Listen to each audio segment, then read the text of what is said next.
Good morning, everyone, and welcome to the PivotBoss pre-market video for Friday, June 21st, 2019. Happy Friday, everyone. I am Frank Ochoa, aka PivotBoss. Here's a look at the daily time frame of the ES.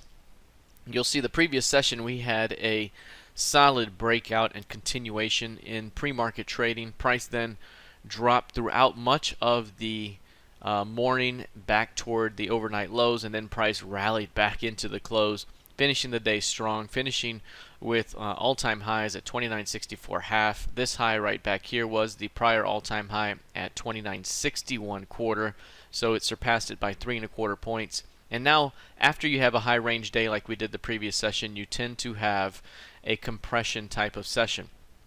That's what we've seen so far in overnight trading, back and forth trading behavior. This could be a good opportunity to fade the edges, fade the overnight high, fade the overnight low for intraday scalps and day trades, which you'll see here again is a very strong rally throughout much of June. And now we are sitting right at the key range high. And this is going to be very, very important because any failure up here could easily lead to a return back to the midpoint of the key range, which is 28.80. So right now, watching to see how this price behaves up here, but price could even push through this level and trade up here for a matter of a week or two or longer before it decides to return back down.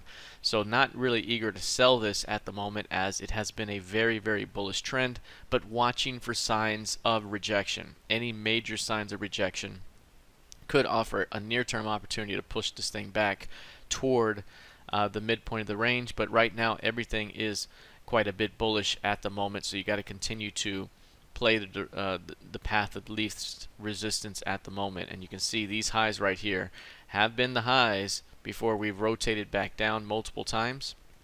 Will that happen again? We will see. But right now, narrow range heading into the trading day today. A failure to hold the day's midpoint could open up more of a rotation back down, but expecting this thing to really trade sideways throughout much of the session until proven otherwise. Let's take a look at the NQ. The NQ also had a fairly significant breakout move in pre-market trading, overnight trading the previous session. This one did not reach highs up here near 7,900, but overall still continues to see quite a bullish trend here after the beginning of the month. You can see right here a very narrow overnight range at the moment, 44 points of overnight range. That's 38% of normal. So again, this is providing boundaries to fade early in the session. Look to fade new highs, fade new lows, which means if price takes out the overnight low of 76.26, that could be an opportunity to fade it back to VWAP or VPOC, which is currently 77.50.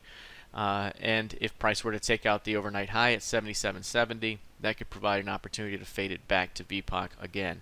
So again, this narrow range is providing opportunities to fade the edges as we trade sideways throughout much of the day, but we still have an upward bias. So even if price were to drop down, you can see the 8-period average coming up to provide support.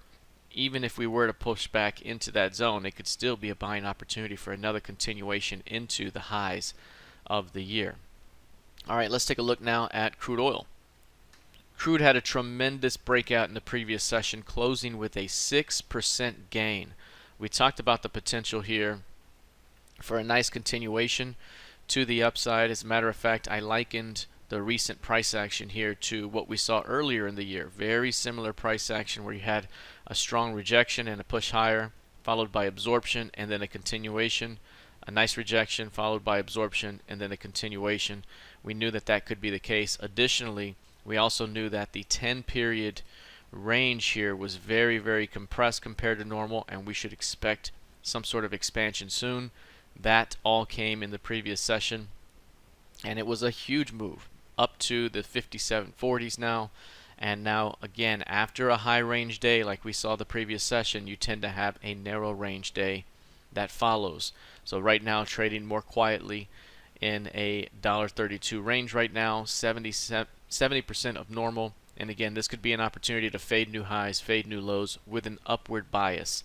Since we have broken this thing to the upside and we have gotten through the 55 LVN, any pullback even into that 55 LVN could be a solid buying opportunity for a continuation higher.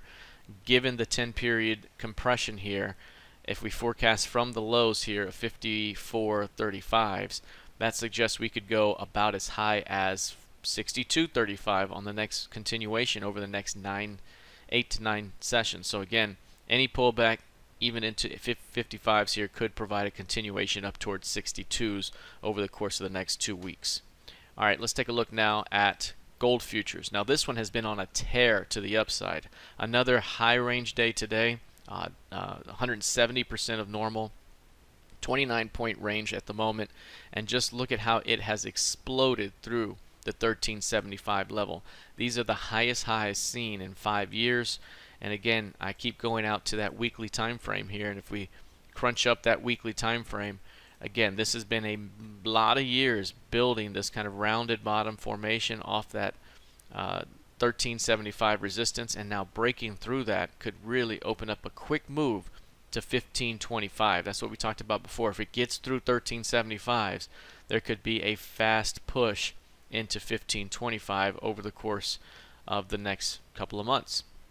Now above 1525 would take us into 1800 as the next major move, and again, that may not be seen very quickly, but it could be something that occurs over the second half of the year and into Q1 of next year if it were to continue into that zone. So again, a lot of upside potential here if price can continue to hold above those 1375s. Now we can dip right back below that a little bit, say 1360, but that could still be a buying opportunity here. So again, very, very bullish price action out of gold. It has exploded higher into 1415 as the high right now. And while we are forming a tail up here, at least early in the day, again, I wouldn't be looking to really necessarily sell this at the moment. The 8-period average continues to be bid every time it's tested, and even though it could come back to it, it could still be a buying opportunity for a continuation until proven otherwise. All right, that is it for now. We'll see how this develops heading into the rest of the session. Happy Friday. Please be sure to like, share, and subscribe, and I will see you all in the trading room. Take care.